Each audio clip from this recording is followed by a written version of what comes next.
నేను మీ మధు. తెలుగు రాష్ట్రాలను వణికించిన ఒక అత్యంత దారుణమైన హత్య కేసు గురించి ఈ రోజు మనం తెలుసుకోబోతున్నాం. ఇది కేవలం ఒక హత్య కాదు, పవిత్రమైన బంధాలను అపవిత్రం చేసి నమ్మకాన్ని హతమార్చిన ఒక భయంకరమైన కుట్ర. అబద్ధపు ప్రేమ ముసుగులో జరిగిన ఒక క్రూరమైన పథకం. అందరూ బాగున్నారనుకున్న ఓ ప్రేమ జంట కథ కేవలం నెల రోజుల్లోనే అంతమయ్యింది. ఆ బంధం వెనుకున్న భయంకరమైన నిజాలు తెలిస్తే మీరు నిజంగా షాక్ అవుతారు. ఈ కథలో పెళ్లి, ప్రేమ, నమ్మక ద్రోహం, కుట్ర, హత్య, పలాయనం అన్నీ ఉన్నాయి. ఇక గద్వాలకి చెందిన ఓ యువ సర్వేయర్ తేజేశ్వర్ హత్య కేసులో ప్రధాన నిందితుడు చిక్కడం, ఈ కేసు విచారణలో వెలుగులోకి వచ్చిన సంచలన విషయాలు ఏంటి అనేది మనం ఇప్పుడు తెలుసుకుందాం. ఎక్కడ వీడియోని స్కిప్ చేయకుండా చాలా జాగ్రత్తగా చూడండి. జోగులాంబ గద్వాల్ జిల్లాకు చెందిన తేజేశ్వర్ ఒక ప్రైవేట్ సర్వేయర్ గా తన పనిలో ఎంతో నిబద్ధతో ఉంటాడు. అయితే అద్భుతంగా డాన్స్ కూడా చేస్తాడు తేజేశ్వర్. తేజేశ్వర్ జీవితం అందంగా సాగుతున్న సమయంలోనే అతని జీవితంలోకి ఐశ్వర్య అనే యువతి అడుగు పెట్టింది. వారిద్దరి మధ్య ప్రేమ చిగురించింది. ఈ ప్రేమకు ఇంట్లో వాళ్ళు కూడా అంగీకరించారు. ఆ తర్వాత మే 18న ఇద్దరి పెళ్లి ఘనంగా జరిగింది. వారి పెళ్లి ఫోటోలను చూస్తే ఇద్దరు ఒకరినొకరు ఎంతగా ప్రేమించుకున్నారో అనిపిస్తుంది. కానీ తేజేశ్వర్ కుటుంబానికి తెలియని నిజం ఒకటుంది. అది ఆ ప్రేమ కథను విషాదాంతం చేస్తుందని ఎవరూ ఊహించలేదు. పెళ్లి తర్వాత కొన్ని రోజులకే తేజేశ్వర్ కు ఒక అనుమానం మొదలైంది. తన భార్య ఐశ్వర్య ఎప్పుడూ ఫోన్ లోనే మాట్లాడుతుంది. ఎవరితో మాట్లాడుతుందో అడిగితే ఇంట్లో వాళ్ళతో అని చెప్పేది. కానీ ఆ సంభాషణల్లో ఏదో రహస్యం దాగున్నట్టు తేజేశ్వర్ కు అనిపించింది. కొత్తగా పెళ్లైన అమ్మాయి ఇంట్లో వాళ్ళతో మాట్లాడడం సహజమే కదా అనుకొని మొదట పట్టించుకోలేదు. కానీ రోజులు గడిచే కొద్దీ తేజేశ్వర్ కు ఐశ్వర్యపై అనుమానం పెరిగింది. ఆమె ప్రవర్తనలో ఏదో తేడా కనిపించింది. తన భర్త పట్ల ఆమెలో ఎలాంటి ప్రేమ, ఆప్యాయత కనిపించలేదు. ఈ దూరం వెనుక ఒక భయంకరమైన కుట్ర దాగి ఉందని తేజేశ్వర్ కు తెలియదు. అసలు ఆ సంభాషణ వెనుక ఉన్నది ఒక బ్యాంక్ ఉద్యోగి. అతని పేరు తిరుమల్ రావు. కర్నూలుకు చెందిన తిరుమల్ రావుకు ఐశ్వర్యకు మధ్య పెళ్లికి ముందే సంబంధం ఉంది. కానీ ఆ సంబంధం ఐశ్వర్య తల్లి సుజాతతో మొదలైంది. అవును, మీరు విన్నది అక్షరాల నిజం.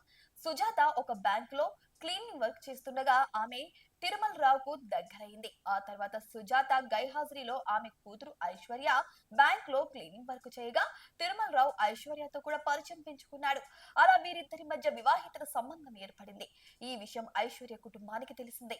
ఐశ్వర్య అన్నయ్య ఈ సంబంధాన్ని తీవ్రంగా వ్యతిరేకించాడు. కానీ విధి ఆడుకున్న నాటకమో ఏమో తెలియదు. కానీ కొన్ని రోజులకే ఐశ్వర్య అన్నయ్య అనుమానాస్పద స్థితిలో చనిపోయాడు. ఐశ్వర్య తిరుమల్ రావు కలిసి జీవించాలనుకున్నారు. కానీ ఐశ్వర్యకు తేజేశ్వర్ తో పెళ్లి కుదిరింది. ఈ పెళ్లికి ముందు కూడా ఐశ్వర్య ఇంట్లోంచి వెళ్లిపోయింది. అయితే తేజేశ్వర్ ను ఒప్పించి ఆమె తిరిగి పెళ్లి చేసుకుంది. కానీ ఆ పెళ్లికి ఆమె మనస్ఫూర్తిగా ఒప్పుకోలేదు. పెళ్లి తర్వాత కూడా తిరుమల్ రావుతో తరచుగా ఫోన్ లో మాట్లాడుతూ ఉండేది. అయితే తేజేశ్వర్ అడ్డు తొలగించుకోవడానికి వీరిద్దరూ కలిసి భయంకరమైన ప్లాన్ వేశారు. ఆ ప్లాన్ అమలు చేయడానికి తేజేశ్వర్ వృత్తిని ఆయుధంగా వాడుకున్నారు. జూన్ 17వ తేదీ తేజేశ్వర్ జీవితంలో చివరి రోజు. తిరుమల్ రావు ముగ్గురు వ్యక్తులను నియమించుకున్నాడు. వీరు తిరుమల్ రావు వద్ద లోన్ కోసం కూడా వచ్చిన వారే. అయితే వీరిని తేజేశ్వర్ ను చంపేందుకు ఉపయోగించుకున్నాడు. సర్వే చేయాలని చెప్పి తేజేశ్వర్ ను నమ్మించి గద్వాల్ నుంచి కర్నూలు వైపు కారులో తీసుకెళ్లారు. ఆ కారులోనే వారు తేజేశ్వర్ గొంతు కోసి పొట్టలో పొడిచి అత్యంత దారుణంగా హత్య చేశారు. ఈ హత్య తర్వాత మృతదేహాన్ని తిరుమల్ రావుకు చూపించారు. ఆ తర్వాత ప్యాలెంలో ఒక రియల్ ఎస్టేట్ లేఅవుట్ లో పూడ్చిపెట్టాలని ప్లాన్ చేశారు. కానీ అక్కడికి వెళ్లిన తర్వాత ఎవరైనా చూస్తారనే భయంతో మృతదేహాన్ని కర్నూలు శివార్లోని హెచ్ఎన్ఎస్ఎస్ కెనాల్లో పడేశారు. తేజేశ్వర్ మిస్సింగ్ కేసు నమోదు చేయబడిన తర్వాత గద్వాల్ పోలీసులు వెంటనే దర్యాప్తు మొదలు పెట్టారు. తేజేశ్వర్ ఫోన్ సిగ్నల్స్ ను ట్రాక్ చేశారు. అది కర్నూలు వైపు వెళ్ళినట్టు తెలిసింది. కర్నూలు పోలీసులతో కలిసి దర్యాప్తు చేయగా ఒక గుర్తు తెలియని మృతదేహం హెచ్ఎన్ఎస్ఎస్ కెనాల్లో లభించింది. ఆ మృతదేహం పూర్తిగా కుళ్ళిపోయింది. అయితే అతని చేతిపై ఉన్న అమ్మ అనే పచ్చబొట్టు ఆధారంగా అది తేజేశ్వర్ అని అతని కుటుంబ సభ్యులు గుర్తించారు. ఈ హత్య వెనుక తేజేశ్వర్ భార్య, ఆమె తల్లి తిరుమల్ రావు పాత్ర ఉందని కుటుంబ సభ్యులు పోలీసులకు ఫిర్యాదు చేశారు. పోలీసులు కేసును చాలా వేగంగా దర్యాప్తు చేశారు. సీసీటీవీ ఫుటేజీలు, కాల్ డేటా రికార్డులను పరిశీలించగా వారికి భయంకరమైన నిజాలు తెలిసాయి. పెళ్లి తర్వాత కూడా ఐశ్వర్య తిరుమల రావుతో 2000కు పైగా ఫోన్ కాల్స్, వీడియో కాల్స్ మాట్లాడినట్టు తెలిసింది. హత్య జరిగిన రోజు కూడా ఐశ్వర్య తన భర్త తేజేశ్వర్ లైవ్ లొకేషన్ ను తిరుమల్ రావుకు షేర్ చేసింది. ఇది కేవలం ఒక వివాహేతర సంబంధం మాత్రమే కాదు, ఆస్తి కోసం వేసిన భయంకరమైన ప్లాన్ అని పోలీసులు అనుమానిస్తున్నారు. ఈ కేసులో ఐశ్వర్య, ఆమె తల్లి సుజాత, హత్యకు సహకరించిన కార్ డ్రైవర్ సుపారీ గ్యాంగ్ కు చెందిన ముగ్గురుతో సహా మొత్తం 8 మందిని పోలీసులు అదుపులోకి తీసుకున్నారు. ఈ కేసులో ప్రధాన నిందితుడు బ్యాంక్ ఉద్యోగి తిరుమల రావును ఏపీలోని కడప జిల్లాలో పోలీసులు అదుపులోకి తీసుకున్నారు. గద్వాల్ కి తరలించి గద్వాల్ రూరల్ పోలీస్ స్టేషన్ లో ఎస్పీ శ్రీనివాసరావు స్వయంగా తిరుమల రావును విచారించారు. ఈ విచారణలో తిరుమల రావు మరిన్ని సంచలన విషయాలు వెల్లడించారు.